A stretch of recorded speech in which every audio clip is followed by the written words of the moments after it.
Hi, everybody. Marc Summers Unwraps. I have a great guest. We're going to talk about in just about 20 or 30 seconds. If you're watching on YouTube, those of you who are a regular listener and or viewer of this program realize that I have been in New York for 16 weeks doing my one-man show, and I'm getting my hair cut after we record this today. So if I look a little frightening, that's the reason. I've been up to my you-know-what just trying to get organized after being gone for almost 6 months. But I am lucky enough to have a gentleman who I've admired for many, many years. He's done everything, but we have something in common with the world of food, and we're going to discuss that. Phil Rosenthal, how the hell are you? I'm very happy. You're happy? Always happy because life turned out okay. Yeah. I'm the luckiest guy you're ever going to have on this show. When That's you how grew I up feel. in New York, Yeah. What was your passion? Did you find it early? Yeah. What was it? Comedy. I loved it. My dad was funny. In fact, my mom, I just learned this after they passed away from their friends. My mom went on a date in New Jersey with a guy, and they went to an amateur night at I think a little restaurant in New Jersey. Musicians would get up and play, and this kid from the garment center who worked with his father as a tailor, who worked with his father in Germany before that as a tailor, got up and told old Jewish jokes. And my mom said, I like that guy. Really? Yes. So I always say, if my dad is not funny that night, I'm not here. So I owe it all to comedy and humor. So who were the early comedy influences for you? Only everyone on TV. Really? And especially my dad. See, I grew up watching Ed Sullivan. Yes. Me too. The Hollywood Palace. You're I'm a older than little you. tiny bit older. Yes. But Carson, okay? Of course, the god. He was the god. And so my parents would go to bed, and I would sneak back down in the den and turn on television. Mark, I can't believe you're saying this because I would take, my dad, somebody gave him a 5-inch Sony. Remember the small, tiny TVs? 100%. They were smaller than a toaster. Yep. Okay? I would sneak that under the covers to watch Johnny Carson. And who was it? Buddy Hackett was the first person who stood out to me. Well, yeah, everybody, I mean, Don Rickles. Yeah. Don Rickles was the one that I would risk getting caught for. When he was on, it was like a national holiday. 100%. For me. Yeah. And a couple of my other friends. Isn't it sad that Rickles couldn't work today? Oh, I knew him a bit. Did you know him Yes, at all? slightly. It was sad, and towards the end, he didn't understand that the times had changed. Really? He didn't really change. He kept doing what he was doing. I was out with him, and he insulted a busboy because he was Mexican, and the guy didn't realize who this was. See, that's the problem. Yeah. Once you're cued in, this is Don Rickles. This is what he does. He just thought he was this old guy who's rude. And so he got angry, I bet. Well, I saw him. He left the table. Rickles said something like, listen, don't cancel me, everybody. I'm repeating a dated Don Rickles comedian, joke. yes, who shouldn't be saying this. But he said, do a good job or you'll be on the next bus back to Mexico. It was like a rhythm joke. He doesn't mean it. He's not this. These were the jokes. Yeah. And they're not cool. No. This guy sulks against the wall. Oh, my. I see him like sad. And I go over to him and I said, you don't know who that is, do you? He said, no. And I said, and I had to explain who Don Rickles was to this nice young man. Did it help? I think so, but I saw his brain working like, how is this funny? Yeah. How is this entertainment? It's only insulting. But the whole idea was, it's so shockingly wrong. It's like the comedy writer's room. Yes. So shockingly wrong. Anyone in a comedy writer's room knows that it's wrong to say these things, which is in it of itself the joke. Which is why it worked when it worked back in the day. Yes. Well, also, I think maybe people were not as sensitive. Oh, not at all. Yes. I'm on a plane. I was a speaker in New Orleans. Yes. I'm on a plane. I'm on first class. There's a black couple behind me. Rickles walks up and says, why are you guys sitting down? Why shouldn't you be cleaning the plane? Jesus. Okay. Yeah. Now, he took a risk there. Okay. I'll say. They laughed their asses off. Thank Yes, heavens. because they knew he was Don Rickles. They knew it was Don Rickles. So once you know, like, you know who gets a free pass now? The Who? only people? Who? South Park. Yeah. Family Guy gets away with stuff Is it like because I can't if you draw it, it's funny? Yeah, yeah. It's allowed? They get away with such stuff on there. I can't Did even you believe. see Book of Mormon? Yes, I did. Holy moly. Yeah. Now, that's interesting because I saw it 10 years ago. Yeah. Does it still play today? It's still on. Yeah, it's still on. One of the longest running Screamingly shows. funny. Yeah.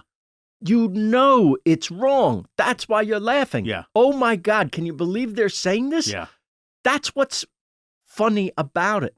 But the scene has You changed. have to own it. I became a regular at the store in 76. Okay. So I started with Jay and Dave and Yeah. Robin Williams Yeah. and Gary Shandling and all these guys. Okay. Yeah. It was a different world Amazing. back then. Yes. I opened for Gallagher Wow. at a place called the Laugh Stop in Newport Beach. Yeah. He's the one who got me. I started off as a professional magician. Wow. And he came up to me and said, "How much are they paying you to do those card tricks and those rope tricks?" And I said, I was opening for $150 a week. Yeah. And he said, if you were a comic, you'd make $300, which is why I got out of doing magic and started doing stand-up, because I could make twice as much dough. Incredible. Yeah. So who knew that? So thank you, Gallagher. Yeah. Um, Did he hand you a mallet and a watermelon?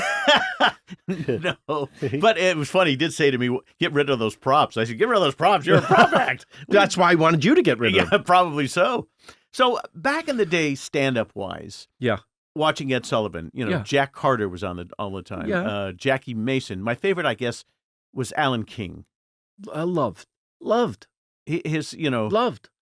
you know everything that I know, so you have to. But Survived by His Wife, you know the routine that Alan King The does. funniest thing ever. Ever, right? Hysterical. And it's not a joke, it's real life.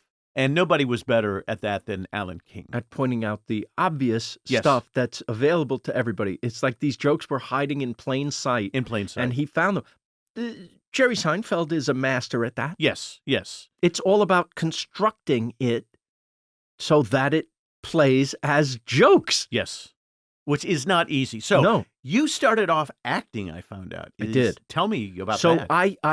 I didn't know how to be a stand-up comedian. I liked being characters. I found that I could do voices. I found that I could imitate Art Carney and Jackie Gleason Really? when I was 4. And I would entertain my parents and their friends by doing imitations. Oh, my. That's how most comics start, you Yeah. know, imitating either other comedians or people they see, famous people. Yeah.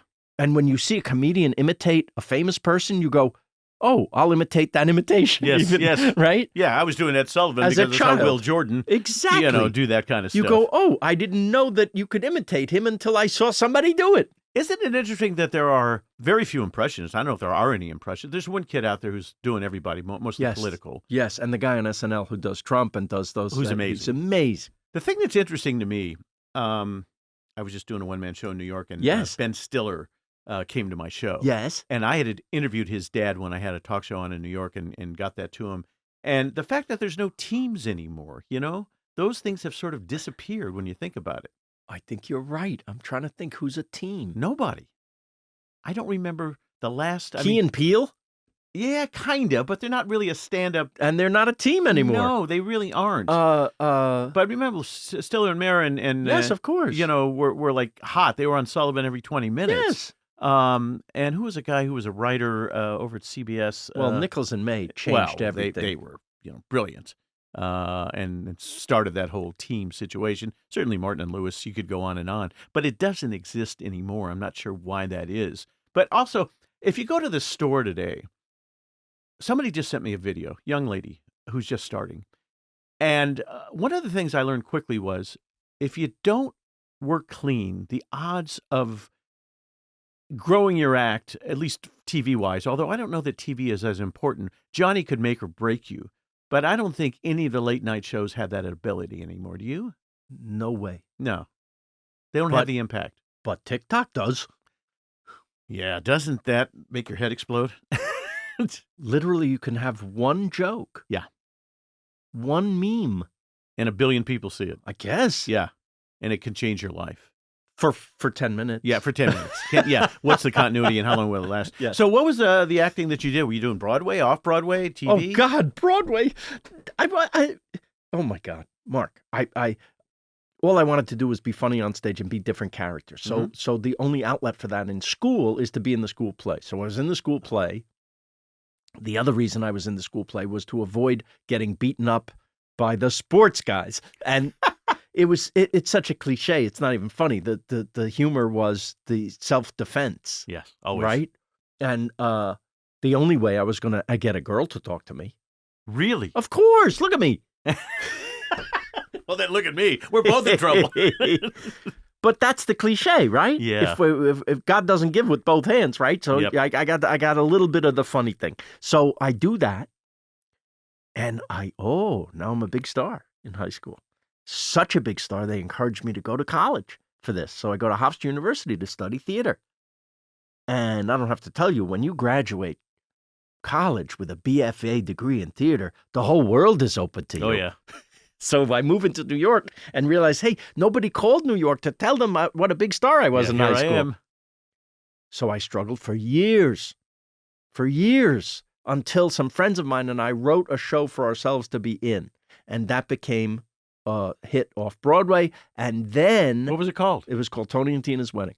You wrote that? I co-wrote it with my friends from college. I had no idea. Yes. Congratulations. Thanks. I got totally screwed. No money? Totally screwed. Oh, my God. It was the worst thing that ever happened to me at the time. And of course, as most life lessons are, then the best thing that you ever learn. happened to me. Right? But that thing's, 25, 30 years ago, Oh, right? yeah. Good God. But the same year, okay, God was telling me to be a writer because my friend Alan Kirschenbaum, whose dad was Freddie Roman.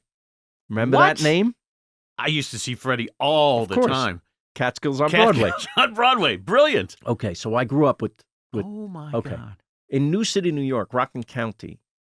It was somewhere between New York City and the Catskills. So all these Catskills comedians, I'm talking about people like, Malzy Lawrence?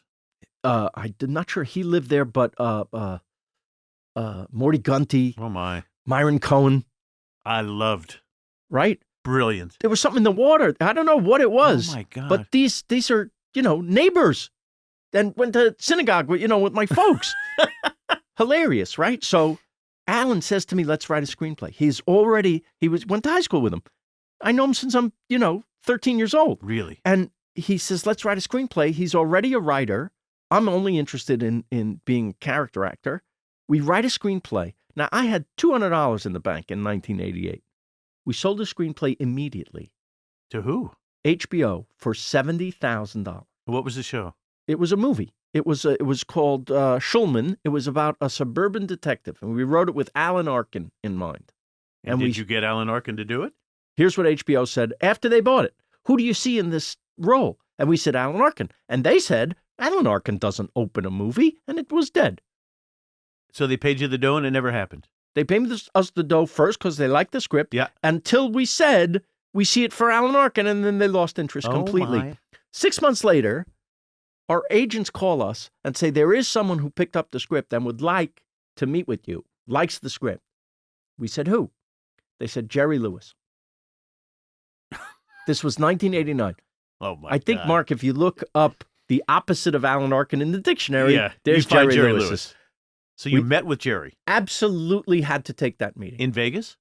No, here in LA. In L.A. I mean, have you met him? I have endless stories with me and Jerry. Oh, my I can God. tell you so many stories. Did you love him? It's under the category of don't meet your heroes Yes. because I did. He was a guest on my talk show in Mhm. New York. I'm going to say, here's a word I don't throw around much about people. Yes.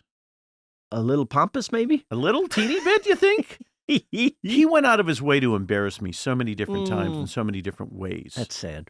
And 1 minute we were friends and the Yeah. next minute we weren't. Wow. And this went on for years. Yeah. And I'll tell you, I have endless stories, but this is the one that always stands out. Please. Calls me up and says, I want you to do the telethon. You're doing a children's show, 8 o'clock in the morning on Sundays. We need an audience. I want you to come out and do a promotion to get people to send in money for muscular dystrophy. Yeah, I said, sure. anything for you, Jerry. Of course. I get to the studio at CBS, and Kenny Stein, stage manager, passed away, sweetest man ever, said, got a message from Jerry. Don't look at him. Don't talk to him. He doesn't want to see you. Doesn't want to have any interaction with you whatsoever. I said, fine. I'm here for the kids. So he says, when you go out, go downstage, hit your mark. The music will start. It's on prompter. Read it, and then go stage left. Do not look at Jerry. Do not talk at Jerry. Fine. Ladies and gentlemen, Marc Summers. I walk out. I hit my spot. I read it. I go left stage, and I hear from Jerry, live TV. Marc, come here. Now, Kenny is calling me over. Whatever you do, don't look back. Don't go. And Jerry's saying to me on live TV, what's the matter, Marc? I told you to come. So now he's pushing me back in the other direction. And Jerry does one of his, you don't know who this guy is, and he's a wonderful person, and he puts his arm around me and does, 10 minutes on what a wonderful human being I am. Okay. Those were the kind of shticky things that he would do with me. But he went out of his way to embarrass me in front of my family, especially my daughter. Oh, no. And those moves used to... Wait, so that one went well. That one went well. But it was a setup for humiliation later? Later. He then called me and said, we're doing a dinner at Muscular Dystrophy. I want you and your wife to be my guests. We show up there. He comes to our table, totally ignores me and Alice, had nothing to do with us, wouldn't talk to us. And so I went through a series of that stuff, and off air, I'll tell you some really crazy stuff that he did. And was he a genius? Yes. Was he out of his mind? Yes. He went out of his way to do these things. There's a writer by the name of David B. Cooley. Yes, I know who that is. You know David, yeah. Okay. I had David as a guest on, I used to fill in for Tom Snyder on the Late Late Radio Show on CBS, and I had David on as a guest. And everything that happened to me, he did the exact same thing to David B. Cooley. It was planned. And Debbie Williams, who was the stage manager on the telethon for 25 years, I called her at one point and I said, Debbie, explain this to me. And she said, he got a charge, he got a kick out of doing this to people. He found it amusing and entertaining. And it's sad that he went to those kinds of extremes. But when you think about his funeral, he banned several of his kids from even showing up and cut them all out of the will. Whoa. What person does that? I don't know. You know? I could tell you a little bit about our meeting. Tell me. We're having lunch at Alan's manager's house. And he starts pontificating about, first of all, the script. He loves the script. We could shoot this tomorrow. And he goes, I think if I do this, it would be Jerry number 3. And we're just looking at him. Mean? That's what I'm saying. What? He goes, let's assume the character was a waiter. Now, the character's the character's a detective, okay? A suburban detective. That was and he goes, let's assume it's a waiter. And he gets up next to me. There's only 4 of us there.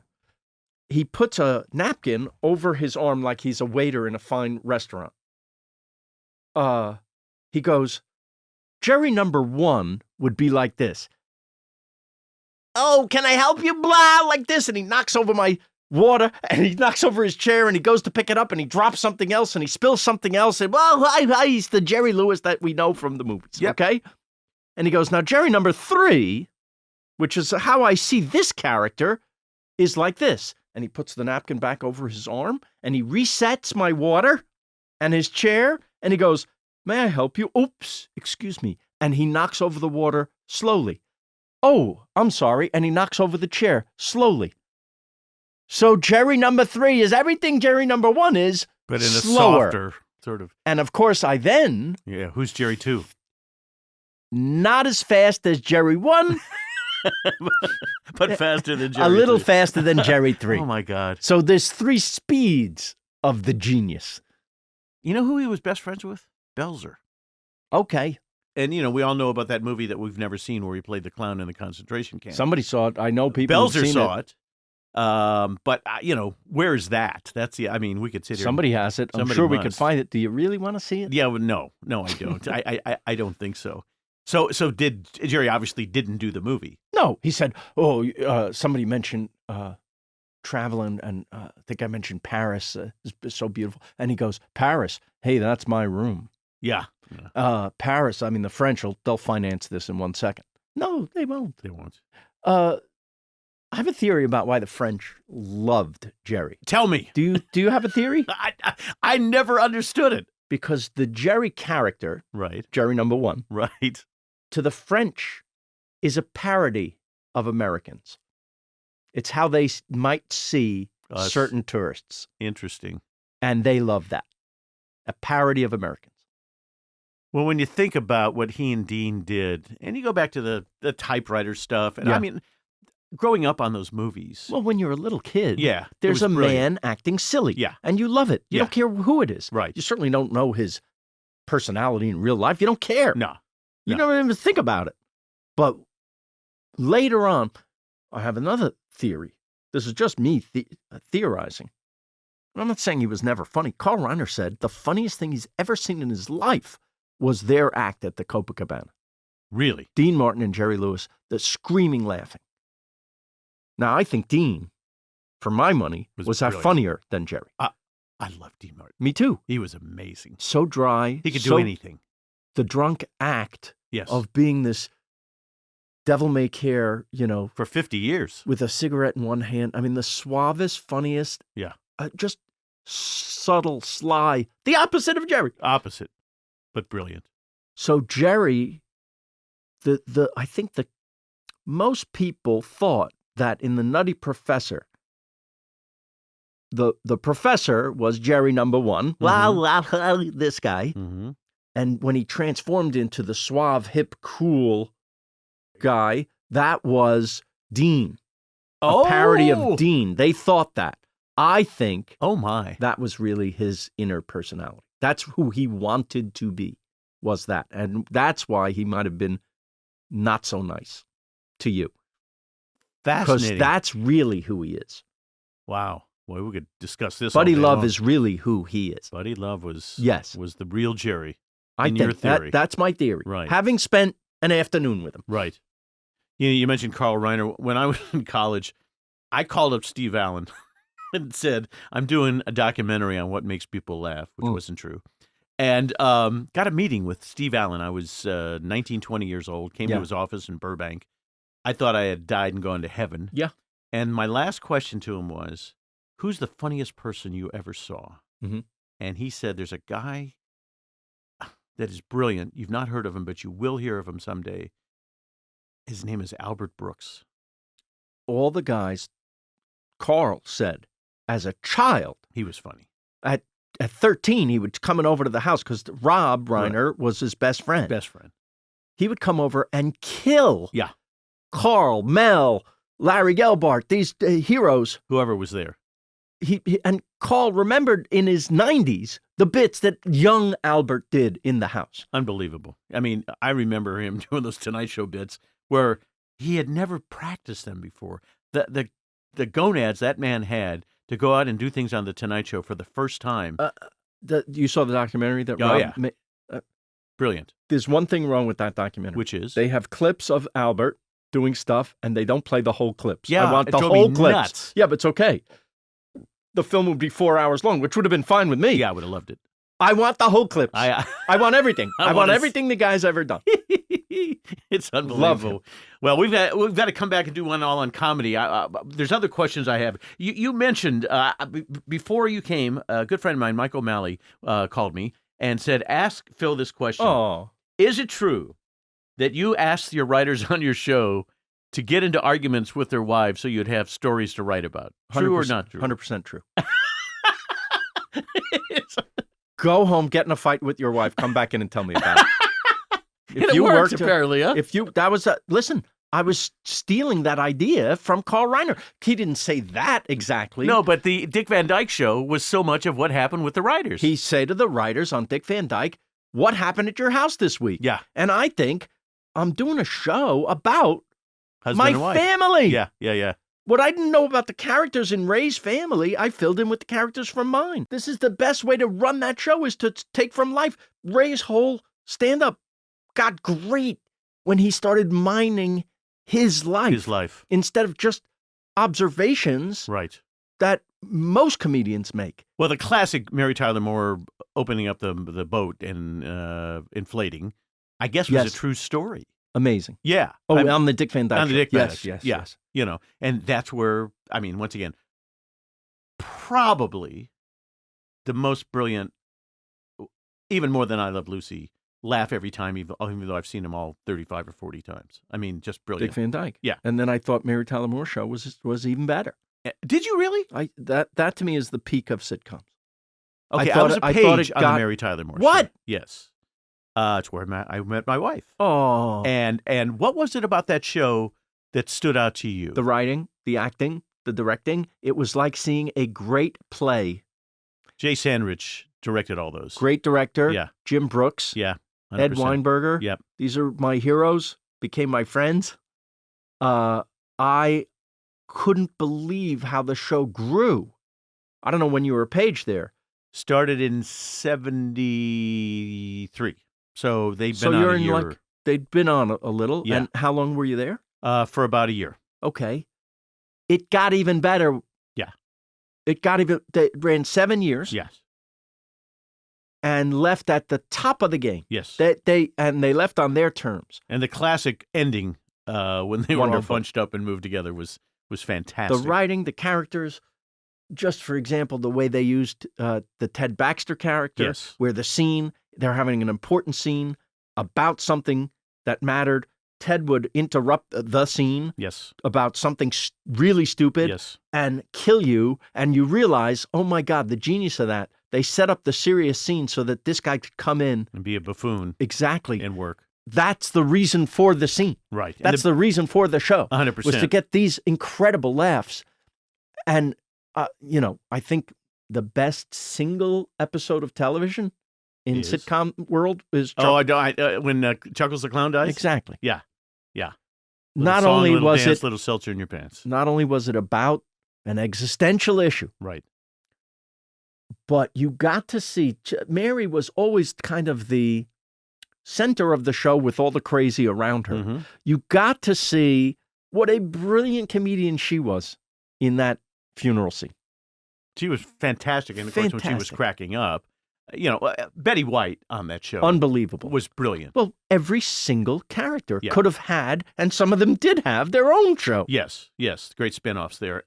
It was magical. I thought it was the all-time best. Yeah, Angels in the Snow was the episode where I met my wife. Oh. And this was interesting. Yeah. So for our 5th anniversary, I wanted something special. Yeah. And a friend of mine was writing over at MTM, and I got him to go into the archives and steal the original script, and I framed Great. and I have that framed, because it solidified the date when I first met my wife, and to have that, there and be there on that show, and to work Jay Sandrich, who worked on I Love Lucy, and to be around all those people who were veterans in the sitcom world. I think the only other thing that might have stood out was on Newhart when he woke up and thought the whole, series was a dream. I thought was a great Incredible. closing. Yeah. Can only do that once. Yeah. You can only do it once, but it was very smart thinking. Spectacular. Yeah. And And surprised everybody. Just great. Yeah. Just So that great. was some magical stuff. I was such a student of the form. Mm. And my parents thought, you're just watching television. What are you going to do? Get a job watching television? Almost. So the moment I started working in television, I sent them the biggest television that was made at the time with a note on it that said, "Ha ha." Well, when I got to CBS as a page, I worked on Sonny and Cher. Oh, Okay. boy. I was there for the last episode when Sonny didn't want to stop and Cher just wanted it to be over because the Oh. divorce had been announced. Oh, I worked on Carol Burnett. wow. I worked on All in the Family. Mark. I worked on Good Times. Mark. I worked on all the last bit of real classic television.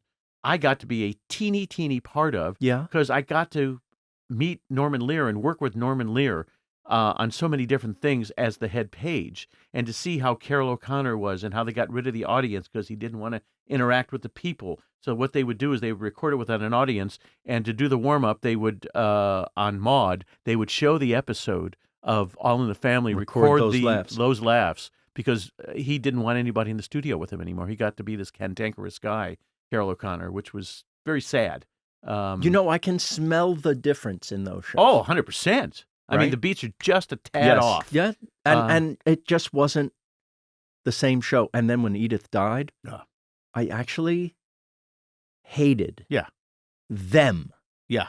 for doing that. Yeah, it was horrible. Because I loved her so much. She She was was one the of the key. great characters in the history of television. Brilliant. And isn't life hard enough? Why do you need to do that to the audience? Why do you have to? I actually brought this up with Norman. Did you really? Yeah. And what did he say? He was like a complete mentor to me, a lucky man you complete, are. a wonderful friend. He called, the way I met him was, we're doing Raymond, and about halfway through season 1, filming, and the show's on, there's a call in the writer's room. Norman Lear's on line 1. I'm like, what? And For I pick me? up. Yeah, I pick up. I said, everybody, shush. I pick up. I say, hello. He says, I hear we're fans of each other. Really? Opening line. Opening line. Not even hello. I said, I don't know about you, but I'm a big fan of yours. Yeah. He goes, let's have lunch tomorrow. Can you have lunch tomorrow? Oh, my God. Can you meet me at Pinot on Ventura Boulevard? I said, yes. He goes, oh, I got a friend here. Do you mind if I bring him? I'm like, bring whoever you want, Norman Lear. And I go to Pinot the next day, and Norman is sitting there with Carl Reiner. Oh, come on. And I dropped dead. And I sat down. What do you and say? they treated me like family. Oh, my God. And to me, these were like my Jewish uncles, Yeah. at least in their demeanor. Sweet, generous, beautiful, funny as hell, stories for days. I just made it my business to be their friend, whether they wanted or not. And they treated me like family. I'm telling you, Mark, I had years of beautiful friendships and dinners and lunches and family gatherings. And, Norman was at my kids' bar and bat mitzvahs. Really? Yeah, we were very close. His last TV appearance was on Somebody Feed Phil. It was. He was 100. I would Skype with my parents at the end of each show, and when they passed, I started calling friends to do a joke for Max, and he did one. I Skyped with him. I think it's in the Washington. Oh, it's definitely the Washington D.C. episode for this season. One with Alex Edelman. Exactly right. And I called Norman, and he goes, where are you? I said, Washington, D.C. Have any advice for me? He goes, get the hell out of there. He was a Mencius guy. Yes, but to get back to the original point, which was, why did you do that to Edith? What do you say? She wanted off the show, and we didn't know. We couldn't divorce them. No, ever. So she had to die. Oh my God. I was like, Norman, do you realize how devastating that was to people? He goes, I was shocked by it, actually, at the reaction.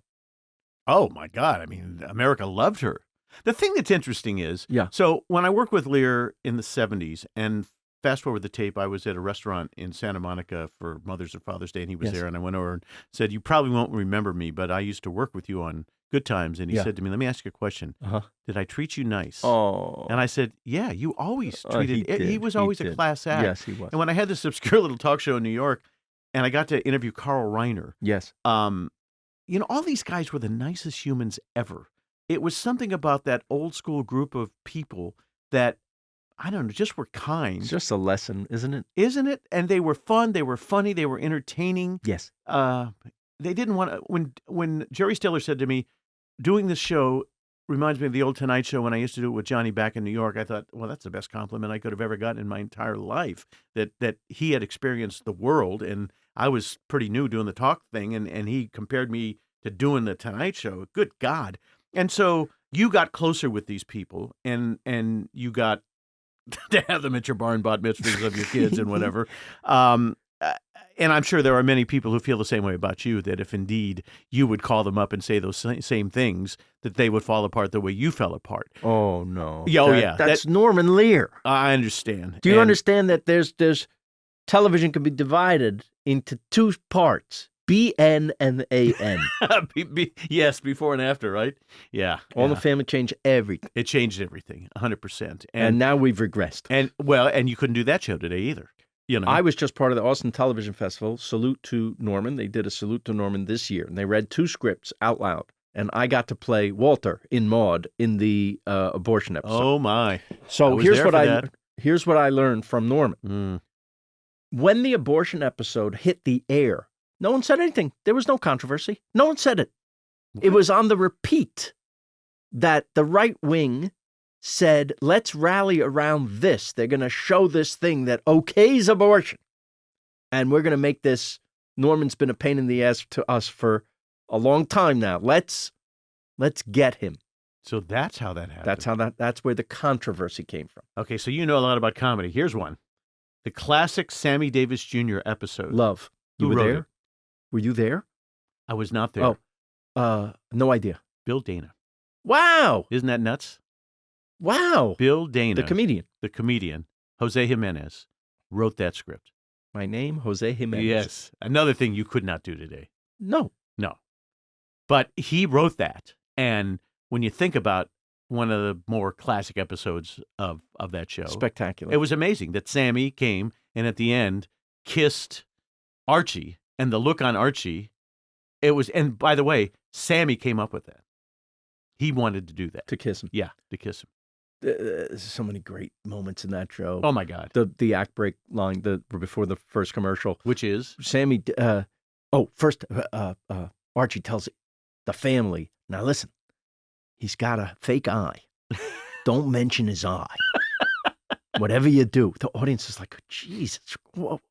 They're saying this. Yeah. Okay? He has a glass eye. Don't say anything about it. So he comes over. Everything's going great. You know, the thing is, they couldn't be more excited to meet Sammy Davis Jr. The neighbors come over, the Jeffersons. They can't believe that Sammy's here, right? Like this. And he offers Sammy a seat. Sammy sits in Archie's chair. Yep. Okay, there's a moment there. And then, eat it. Go get us some coffee. Will you do something? It's Sammy Davis Jr. She brings in the coffee. And Archie goes, Sammy, do you take cream of sugar in your eye? The audience must have gone nuts, right? Insane how funny. Yeah. Because they talked about what you're not supposed to talk about. Everybody knew it. Everybody thought about it. Nobody said it. And then his conversation with him, like, so Sammy, I understand you had no choice in being colored, but what made you turn Jew? Exactly. Once again, Can't say that. Yeah, you can't. And none of the stuff you can say. You could, but the audience, in the same way that South Park and Family Guy, they understand where it's coming from. Yep. They understood that the character of Archie is a bigot and wrong-headed. Yep. They associated bigot with being wrong. Right. Yeah, it was a different time. It was a Yes. different time. It's sad to me that we've gotten to where we are. Let's talk about Raymond briefly because then I want to talk. We got to talk Completely about food. influenced without the political stuff, which I felt ill-equipped to handle. I modeled the show after these classic shows, like All in the Family. You Meaning, did. Of course. I walked into CBS. They said, what's the show going to be like? And they had pictures on the wall of all their past glories from CBS. And I pointed to Archie and Edith and said, I'd like it to be like that. And they said, not the political stuff, Right. but the character stuff, which I maintain is the main reason we still talk about All in the Family. And the reason it was a hit. The political got in underneath the characters that we loved. We were laughing. Mm-hmm. We were laughing because Archie and Edith were so identifiable and relatable as real people. Relatable. 100%. 100%. So you take the relatability lesson from the show and the well-drawn characters and writing of the show, and you try to emulate that. What was the initial pickup? 13? Yep. And it lasted how many years? 9. Back when they used to do And we quit when we felt we were done. And what was it? Did you just feel that there were no more stories that Yes. you were done? 210 episodes is a lot of anything. Yeah, how do you do that, right? And the old showbiz axiom, you should get off the stage before somebody says, hey, you should get off the stage. Yeah, get out on top. Well, I don't know if we were on top, but when it starts to feel like it might start to get repetitive, Right.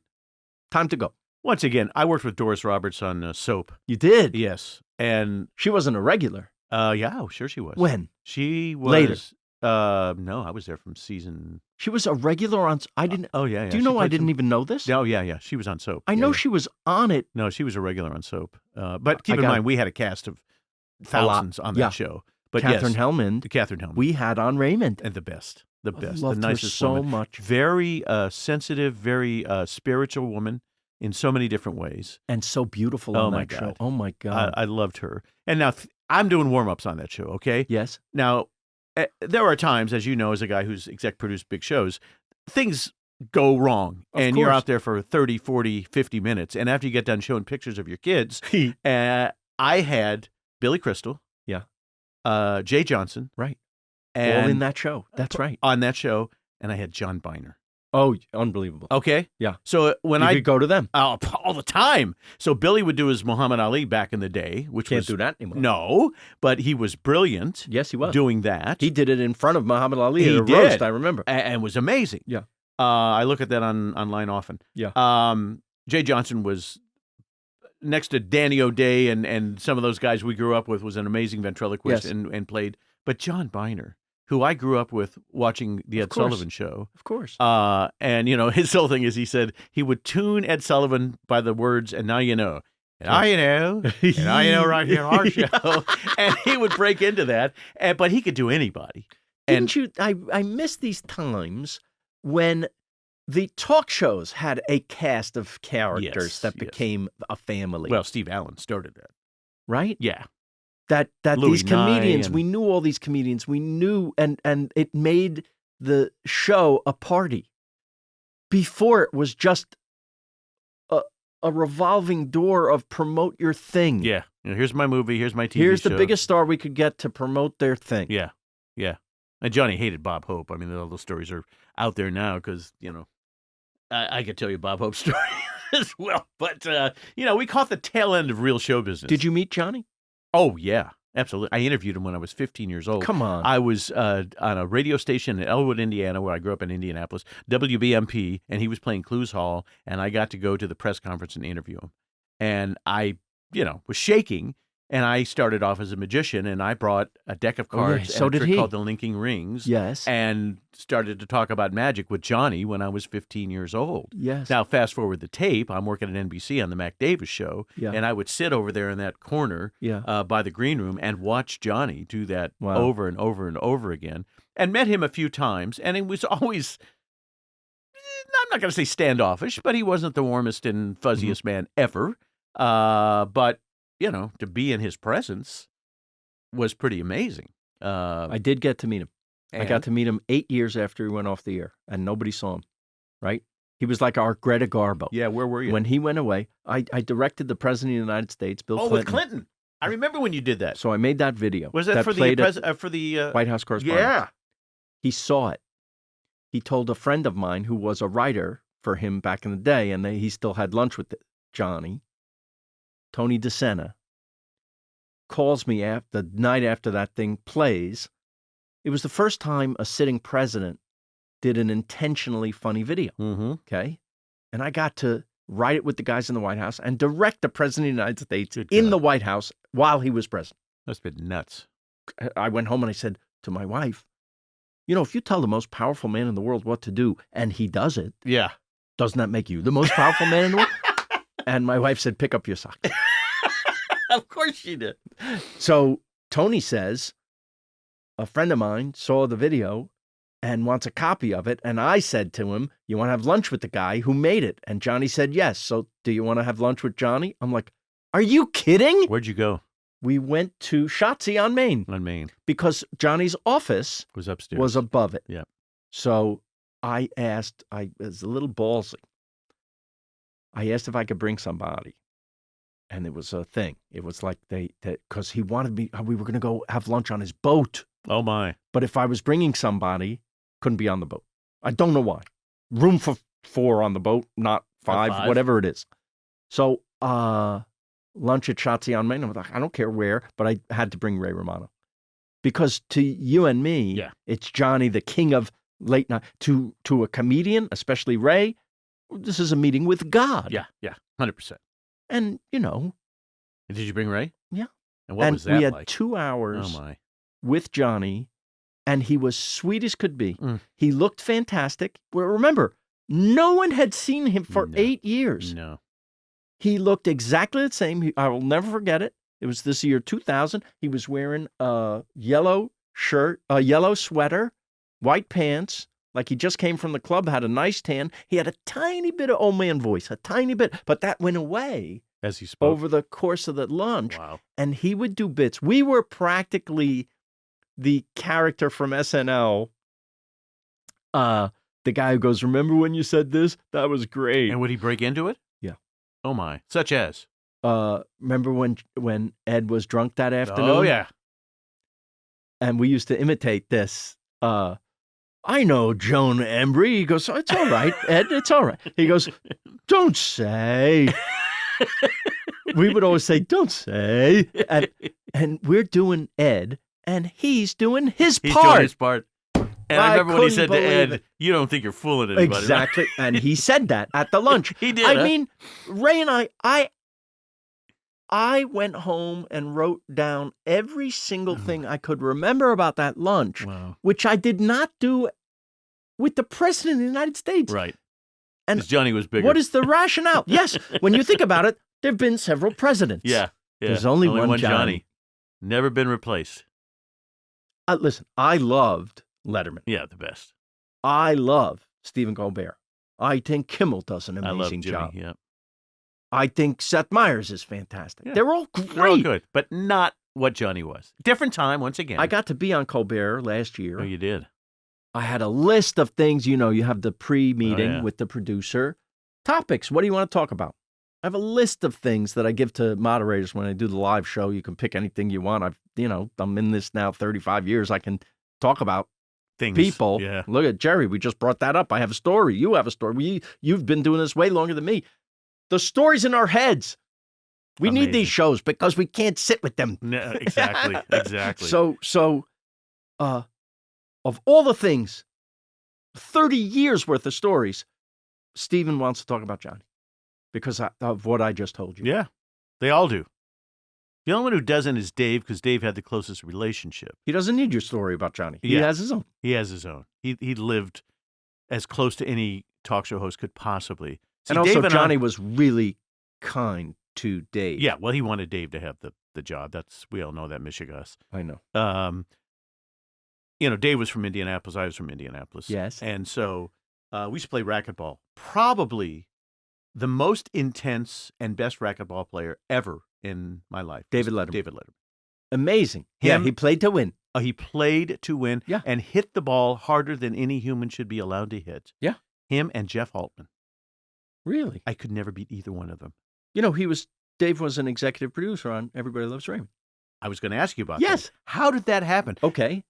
Ray was a stand-up for 12 years. Yep. And after one 6-minute appearance on Letterman, Dave said, there should be a sitcom for this guy. Dave had a production deal with CBS. Right. So he had dabbled in producing sitcoms. So Worldwide Pants wanted to do it first? Worldwide Pants was one of the production companies, along with HBO Independent Productions, meaning they did shows for network. Right, besides HBO. Exactly. They were a co-production for Everybody Loves Raymond. Mm. After Ray's appearance, they set about looking for a writer to create a show for Ray.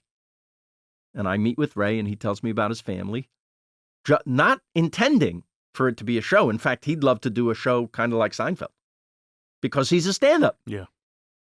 And I said, your family. And he goes, what about it? I said, that's a good place to start as any, especially because you're not an actor. So let's do something where you're comfortable. And what I don't know about, the characters in his family, I fill in with the characters of my family. So that's how you did it. Yeah. And I was doing the warm-up on Star Search when Brad Garrett won. I remember that. Remember that?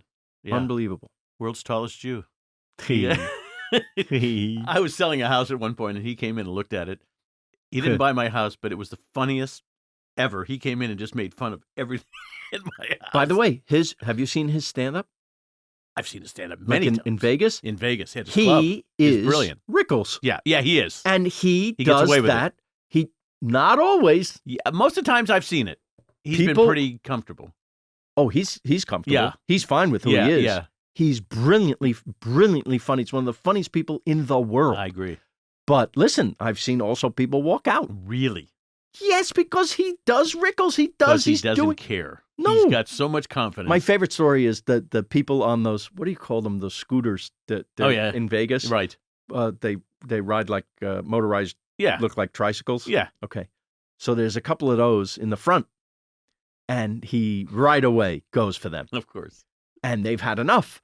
And he goes, the light goes on, and they start backing out and hitting the tables behind them and trying to wiggle out, and they back and forth, and he goes, this is the first drive out I've had. The worst was when He's so funny. When I used to have to follow Robin Williams, Robin would come in. How do you do that? Well, I'll tell you my line. He was going to do a Tonight Show, and he'd come in and say, I was supposed to be next. And he'd go, Mark, I'm doing Tonight Show tomorrow. Can I do 10 minutes? Well, Robin could never do 10 minutes. It took him 10 minutes to say hello. Yeah. And so he would do an hour and 15. Wow. And it was now 11:10. Yeah. And my line was, ladies and gentlemen, and they say, now welcome to the comedy of Marc Summers. And I'd say, thank you for that walking ovation. Because everybody was leaving. Wow. How do you follow him? You can't. He was beyond brilliant. And by the way, I don't know if you know, sweetest man. I did. I worked with him a little bit. You did. So you know what a sweet man he was. Lovely. We've got to talk about food. I want to ask you a lot about food. Okay.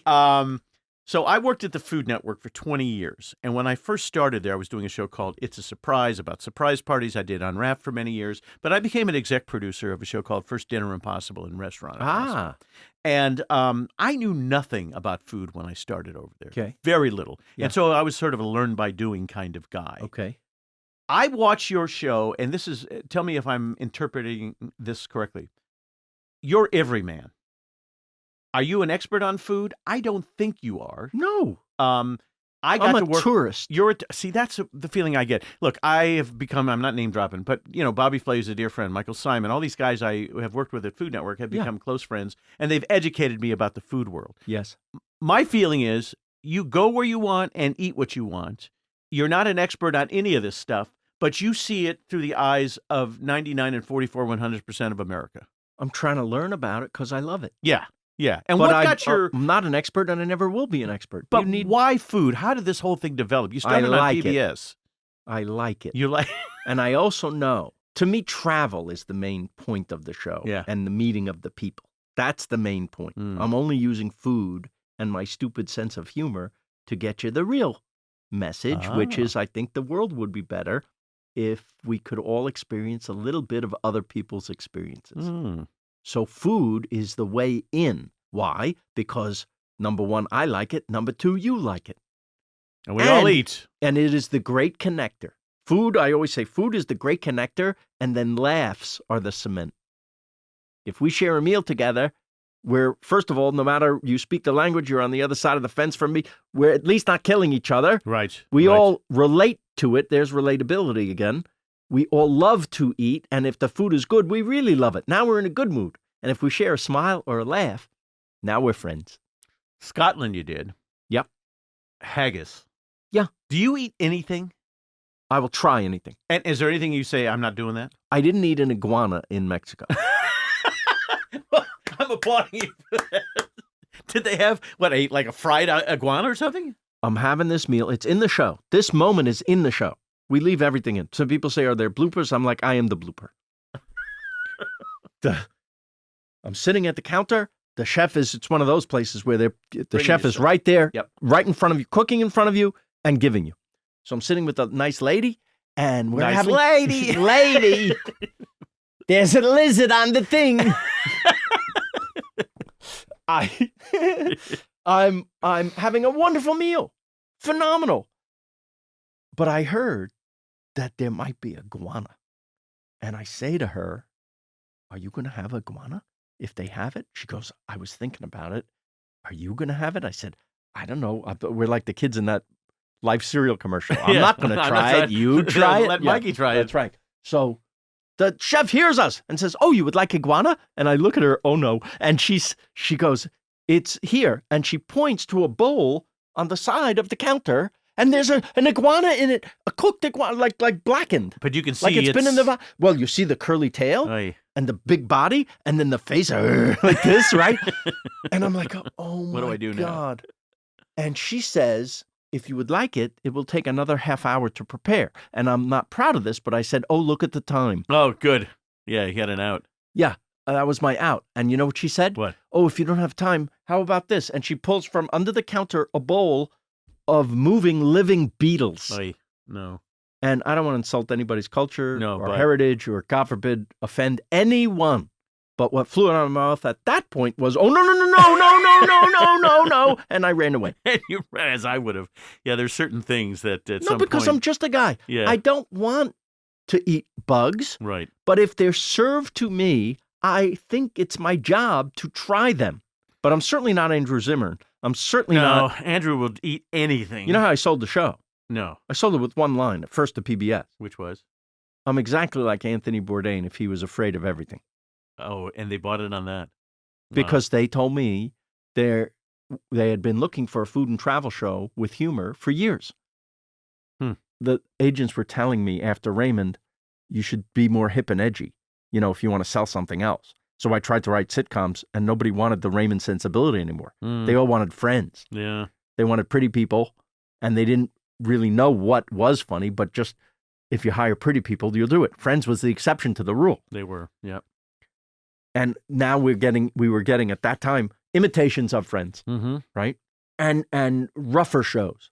There wouldn't be another family comedy after Raymond. There wouldn't be another hit family comedy for 5 years, and that was Modern Family. Yeah, which literally was modern. Yes. Okay, so I don't know if I could have written that. That wasn't exactly my sensibility. My sensibility you saw on Raymond, and now it's come out in this show. So I'm striking out with sitcoms. And then because I wasn't hip and edgy. And then I thought, how about this travel show that I've had, a dream of in the back of my mind for years? And my agents weren't very receptive at the time because you're switching lanes. Yeah, makes them You know work. what that's like? Well, not just makes them work, but who's going to accept you? Yeah.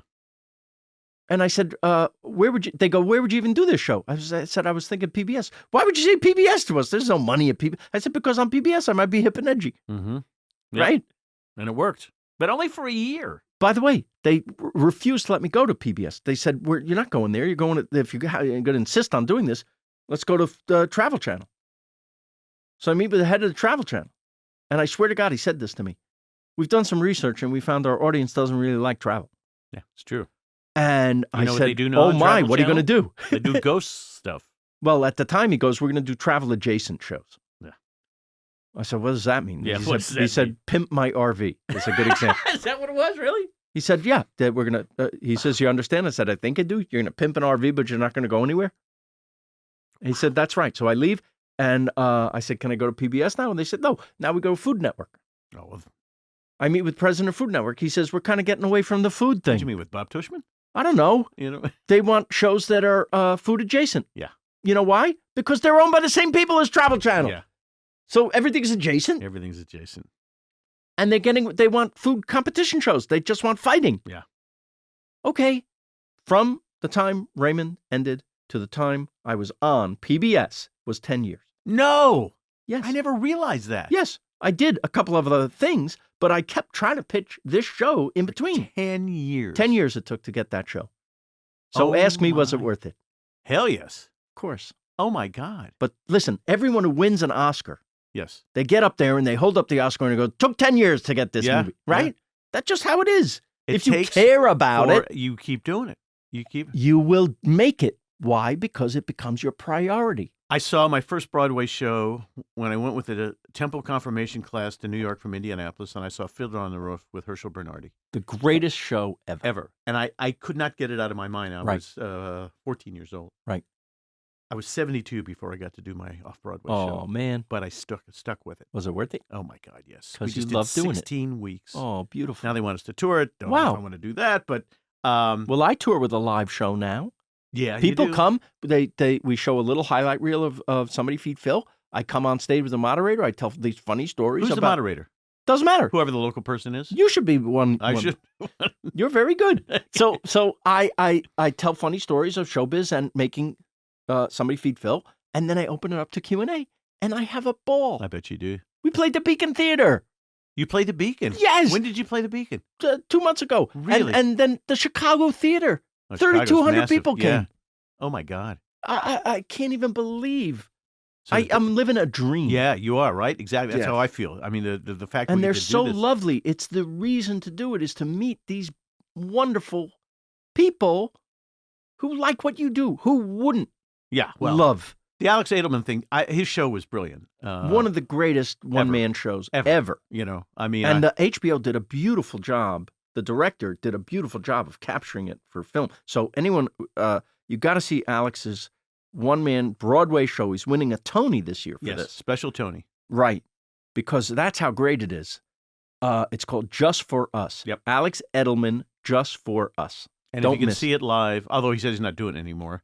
But because he taped it. Yeah, he taped. But they did. It is in some ways even better than seeing it in person Really? because there are close-ups and you can see his face. Well, I loved it. I saw it here in L.A. and was blown away Yeah. by how Well, brilliant. he's my buddy. But he worked it. He did it. He moderated in Sacramento. Oh, he did? last week. Well, you know what? He worked on that show forever. I applaud him because he did it in Scotland. He did it in Ireland. He did it forever. Years. And when he finally got here, it was ready. so honed. Yes. And so brilliant. Yes. And he's young. I mean, I just texted him and I said to him, I can't wait to see what you do next. And he texted back, me too. Oh, Yeah. nice. I'm curious. Have you had him on here? I have not. I would love to. He scares me a little bit. Why? Because he's so smart.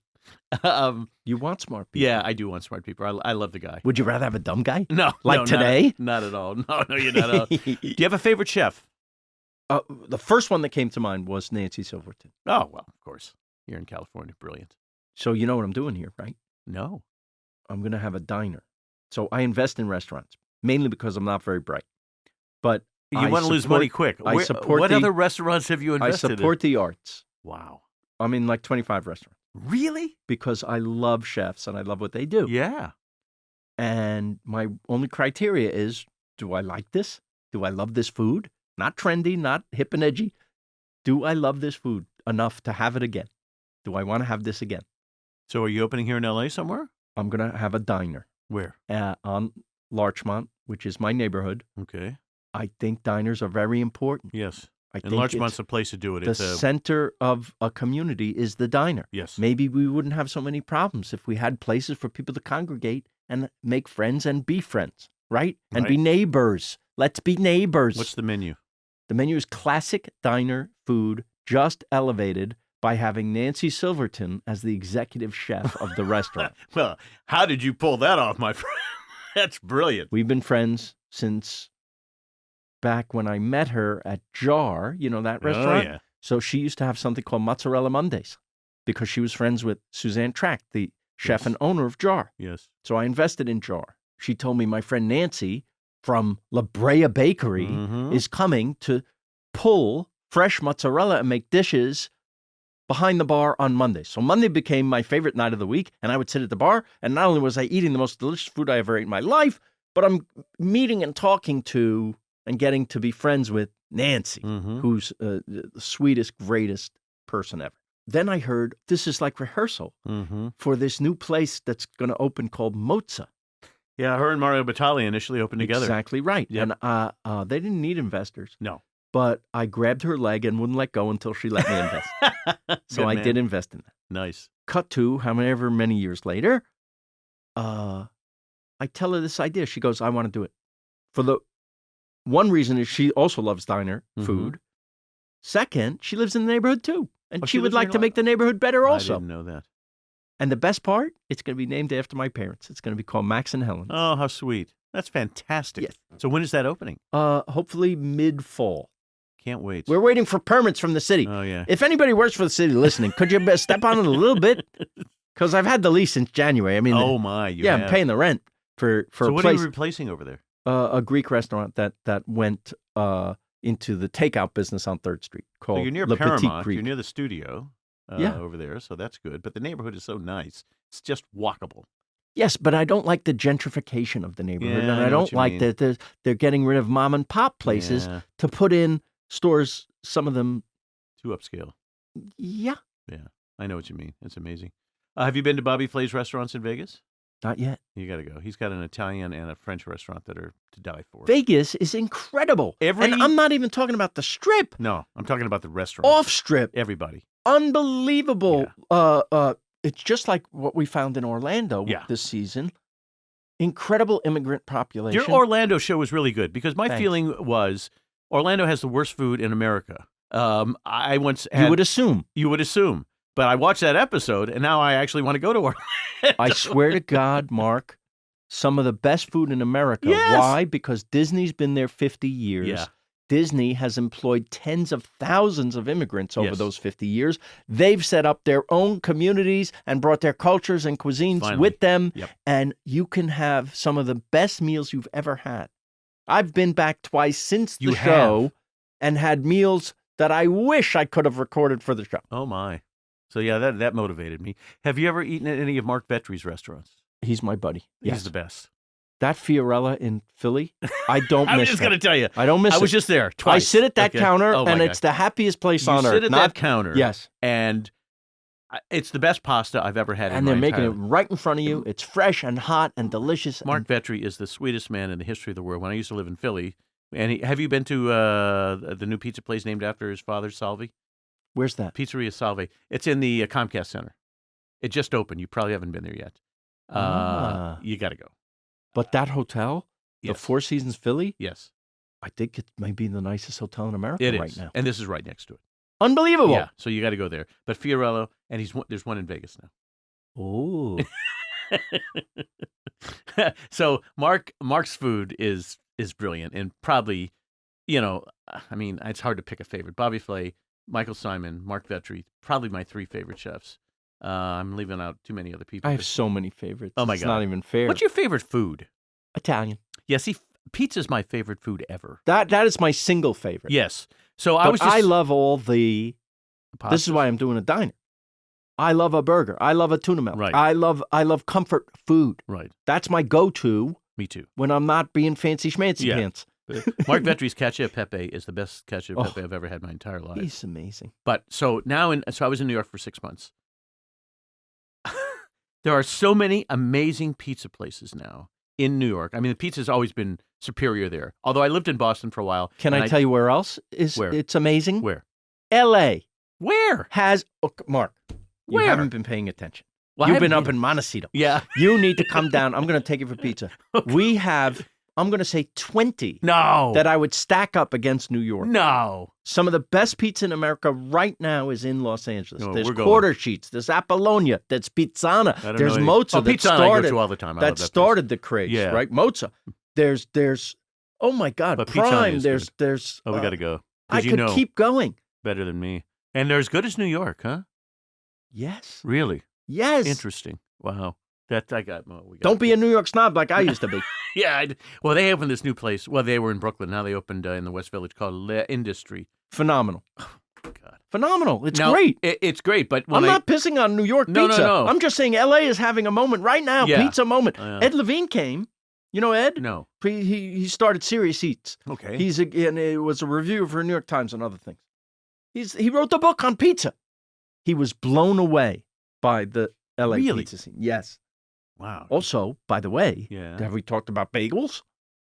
Well, we're LA talking has about the best Montreal bagel. bagels. I love bagels. Right. LA has now the best bagel I've ever had in my life. And where did you get it? Courage.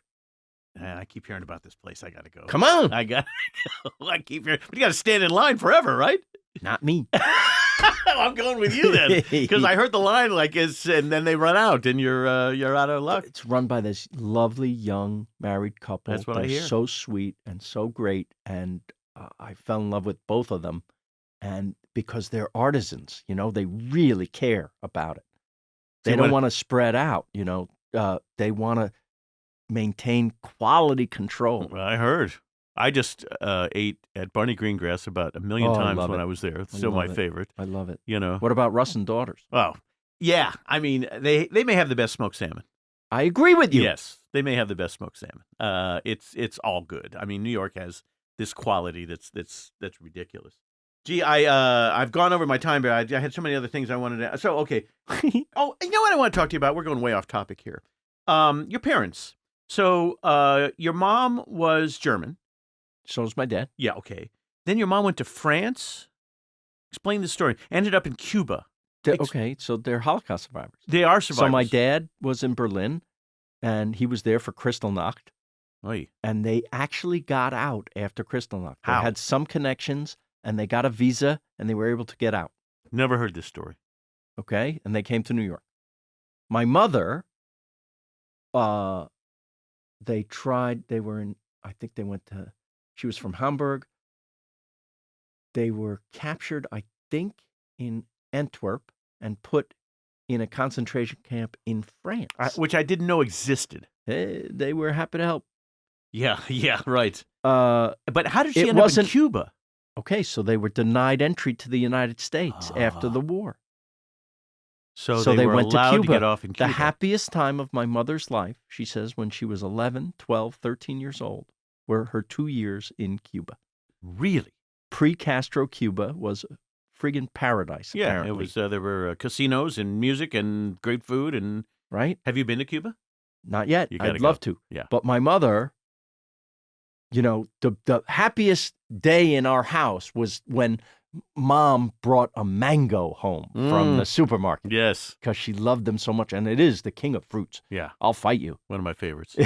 That and mango is the greatest. Passion fruit. Those are my two favorites. Those are very good. Peach, a nice peach in August. I can't wait. Very nice. I feel like Mel Brooks. Peach. Half a peach, half a plum, a nectarine. It's unbelievable. Because my wife's parents were in Auschwitz for 4 years. Oh, God. So they were Greek Jews. Wow. And so the fact that they were able to survive the amount of period of time that they did was amazing. And so when I read that about your parents, the fact that your dad got out after Kristallnacht. Yes, he was 12. He was 12. Well, with his parents, there was some connection. Listen, you always have to have a connection. Yeah, well, amongst everything. And thank goodness they did. Otherwise, who'd I be talking to right now, It's amazing. So what is on the agenda? You're doing live shows. Where are you going to be next? Just finished 28 cities. Good God. 28. I'm tired, Mark. Yeah, you must be. You know where I'm going to be next? Where? Home. Napa Valley this Friday. Because why? My son is getting married this weekend there. Oh, congratulations. Where? My 29-year-old boy, Ben, is getting married, and it's just the family. It's just his wife-to-be, Delaney, her immediate family, and our immediate family, 11 people. It turns out if you keep it small, you can have a wedding this June wherever you want. Wherever you want, huh? Where you staying? Calistoga. Nice. I'm so excited. You should be. Yeah. And so that's taken, I've cleared the schedule. I don't know what's coming next. This is the priority right now. Ben's 29 because I see him on the show. He doesn't look like he's that old. Good for him. He's a young-looking man. And then my daughter, Lily, is 26, and she has a wonderful boyfriend who's a chef. Oh, no. Her boyfriend's a chef, Mark. I win again. Where did he train? Did he go CIA or where did he go? I don't know if he trained. I think he trained by working in a lot of restaurants. Always the best way. And now they want to do a restaurant together called Violet Moon. Why? Because Lily's middle name is Violet, and Mason's middle name is Moon. Oh, my. That's beautiful. Mason Royal is his name. And where do they want to do this restaurant? They're looking for space right now. They did a pop-up at Jelena last week. That was a huge hit. Oh, my. Henry Winkler was there and got up and after the salad to say, this is already one of the best restaurants. Also the nicest man in show business. The sweetest, greatest guy. I was going through a period once where I got fired from my talk show in New York. And I came home and I was more depressed than I had ever been in my entire life. And for some reason, I called Henry. I didn't know Henry that well. Yeah. But I called him and I said, Henry, I'm lower than whale poop. Oh. I need help. Oh. And he said, come over. I'm going to cry now. Oh. And he said, come over to the office. He changed my life. He talked sense into me and told me what to do. And I followed exactly what he said to do. What was that? Spend time with your family. Oh. Is what he said to me. And he said, it'll happen. Whatever you want to do next will happen. And it did. But if I didn't go to him that day, and why he saw me, because he hardly knew me, to this day I don't know, but the nicest human in the history of the world. I agree. You know, and ended up, he was producing a show and he hired me and I hosted it. And wow. You know, I've known him forever, but I've never met a nicer human being in my entire life. And everything you hear about him and more is, you know, he's, as we say, a mensch. Yes. And he's amazing. So you got weddings, you got shows, you got restaurants. Do you miss doing TV on a daily, weekly basis? I get this a lot. I can't say I miss that, but I miss my friends. Mm-hmm. Because when you're in that writer's room, for 9 years with people, this is like going to all of high school and most of college. All of college, and plus a year of grad school. Yeah. That's 9. Yeah. These become your war buddies. They do. And we laughed every day till our stomachs hurt. Imagine getting paid to laugh. There's nothing better. And then you get to perform it. Were you a Tuesday or Friday show? I think Friday. Yes. So you go out there and you do it and put it on its feet in front of a live audience. And when that audience reacts. Well, it's the 4-camera sitcom. Yeah. When it's working, Yes. is the perfect in-between theater and film. Mm-hmm. Because you write it, rehearse it, and perform it in front of a studio audience like a play. Yep. And then you have the flexibility, meaning cameras everywhere, multiple takes, and permanence of film. Yes. So who doesn't like this form? And you don't see it anymore. And Desi Arnaz never got the credit he deserved. It was him who invented this form. And Lucy got all the credit, and he was so much of the brains. People in the business know. Yeah. But I'm glad you're saying it on your show because everyone should know. He didn't just play the bongos. No. Have you been to the Comedy Museum in upstate New York yet? No, I'm dying to go there. You must go. I just go. went, and I will hook you up with the people over there. Nice. It is brilliant. And they took the living room furniture that Mel and Carl used to sit and watch Jeopardy every night has been transferred over there, and it's set up there in the Comedy Museum. But I know that furniture. I've sat in those chairs. You sat in those chairs. Well, now it's in a museum. They had a rear projection TV. Remember those? Yes. That's there, right? Yes. So I said, what do you watch? And Jeopardy. It is Jeopardy. And we like movies that have the word secure the perimeter in them. Secure the perimeter. Something an episode of Combat, for God's sake. Isn't that great? That's hysterical. Well, you got to go there because, sadly, not enough people know that it even exists. But next to it is a Lucy Desi museum that is only half of that was where they made the horrible sculpture of her out front. They replaced it, right?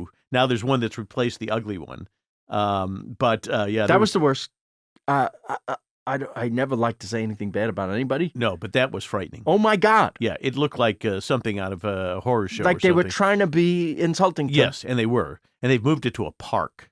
They've got it out of the. Wait a minute! It's allowed to be. I'm going to show you. They didn't melt it down and make something nice. They should have, done anything, but it's frightening. Yeah. People, Google this. You won't believe it. You won't believe it, right? It's unbelievable. Google horrific statue of Lucy. Of Lucille and you'll Ball. See it. Yes.